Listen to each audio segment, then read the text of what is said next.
Hi guys, and welcome back to Let's Play Fire Emblem Path of Radiance. Alright, we gotta continue on with this here. This is Radiance's medallion. Yes, and inside is a dark god of immeasurable power and cruelty. It once caused a flood so great that all continents save Teleus were submerged in watery tome? That blue light. You, me, even this very castle itself, we all radiate various forms of chaotic energy, and the Dark God is pure chaos. The light you see is that energy calling out to the chaos around us. That is why some scholars refer to it as the Fire Emblem.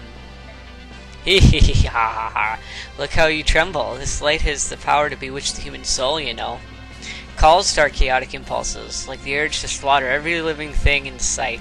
Do you feel its invitation, the permission to act on any base emotions that resides in your heart, no matter how unspeakable? My report is not finished. Yeah, perching. Guard! Yes, Your Highness. Wrap the medallion and place it in the vault. At once. Go on. The report? Of course, yes. As Your Majesty ordered, the Black Knight moves to capture Princess Serene's. At last report, he was on his way to Fornistus. I see, so he's decided on the princess and not the prince, eh? Did he give any reasons? Yes, Your Highness. It was based on the findings of a group of scholars. Because the princess was isolated for over 20 years, they feel her magic will be stronger than her brother's. Yet, can the Black Knight outwit the Hawk King of Fornistus and seal her away? The Hawk King is not always at her side. Plus, as you know, the Black Knight is in possession of warp powder. If someone of his might has the ability to appear and disappear at will, it may be that he is without equal.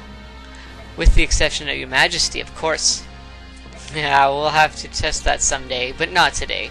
It's not often that one finds a tool as useful as he is. Well spoken, Your Majesty. Now then, Petrine, my dear Petrine, you have made one blunder after another. How will you prove your worth to me? If you wish to remain in my service, you must show me results. Unless you too wish to become food for Rajan here. Rajan? Whatever, anyway. Your Majesty, I will redouble my efforts. I won't let you down again. You can be a general or you can be dinner. I don't care which, really. But do try to show a little initiative, won't you? Yes, Your Highness. By your leave. Hold, I forgot one thing. What happened to Ina when the capital fell? According to all reports, she escaped. Her current location is unknown. However, this is Ina we're speaking of.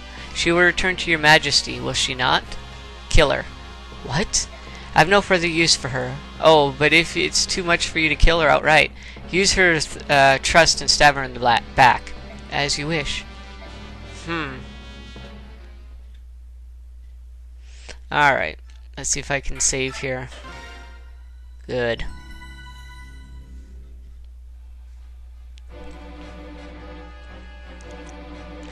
Overcoming many hardships, Ike and company finally arrive at the Dayan capital of Navassa. However, much to their dismay, King Ashnar is nowhere to be found. According to intelligence reports, the king is in Crimea capital of Melior, preparing to wage war against Gallia.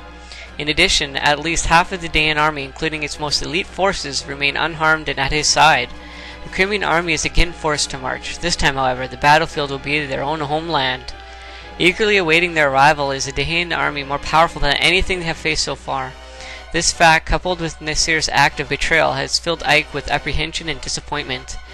Yet it is then, when all hope seems faint, that unexpected good news arrives.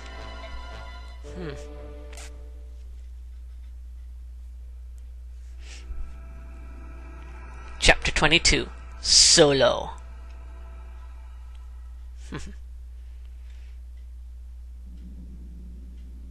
Dayan Keep. General Ike, sir, reinforcements have arrived from Benyon. Reinforcements? I haven't heard anything about this. Have you, Princess Silencia? No, not a word. Are you sure they're Benyon troops? Yes, sir, they fly Benyon's insignia. They can be no doubt of their authenticity.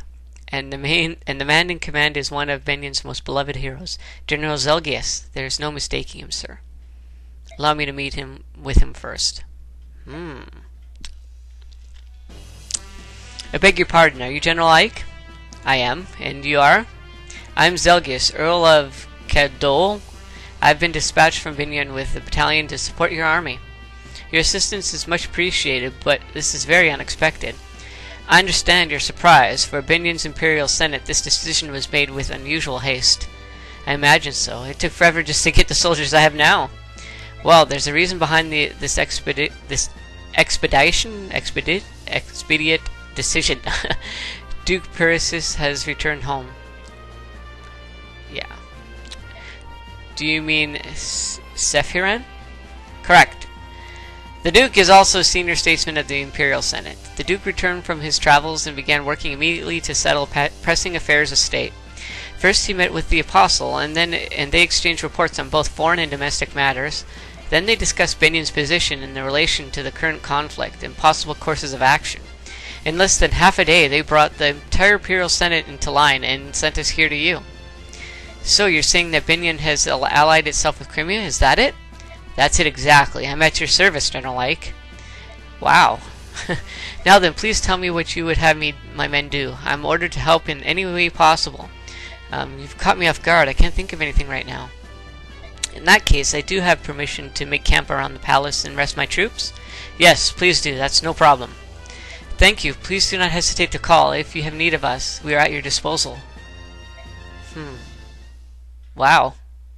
Binion reinforcements. That was unexpected, wasn't it? It certainly was. It seems the Apostle and Seraphim did the impossible by getting them to us.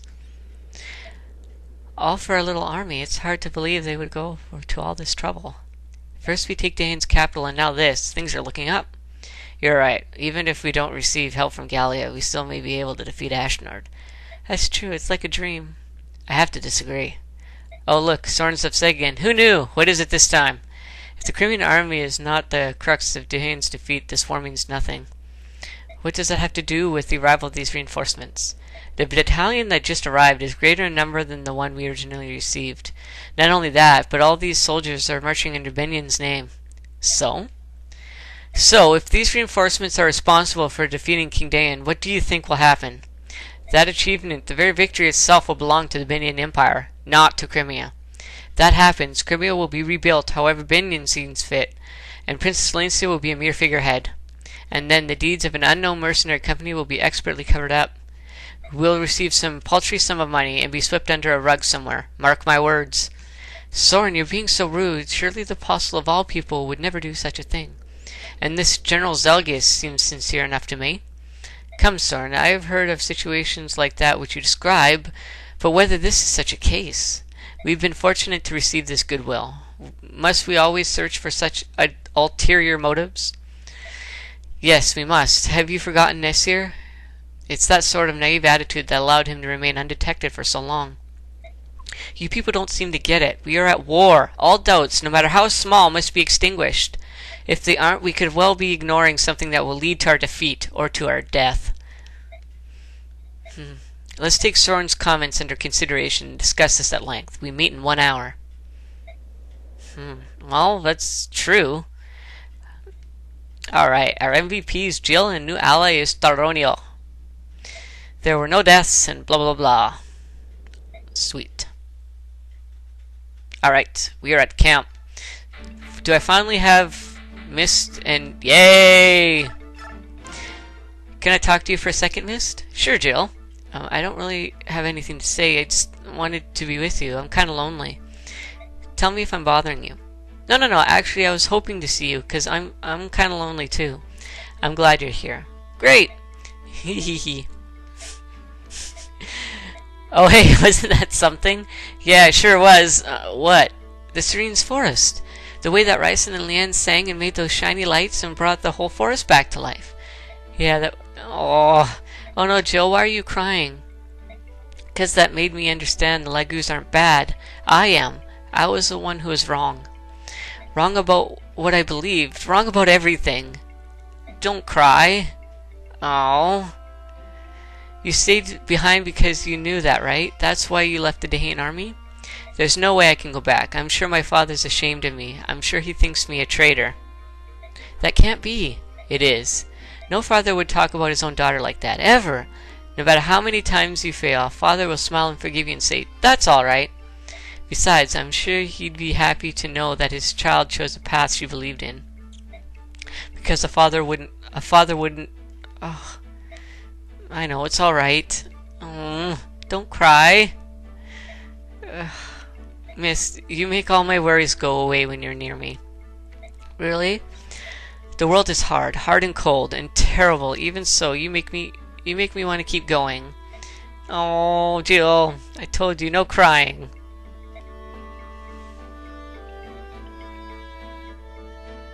Evilness.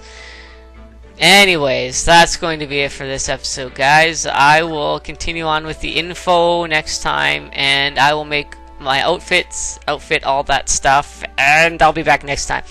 Stupid computer! Norton came up and lagged me. I bet you it's probably going to screw up my recording, but whatever. Anyways, enough of me complaining. That's going to be it for this episode, guys. Godspeed and stay frosty. See ya!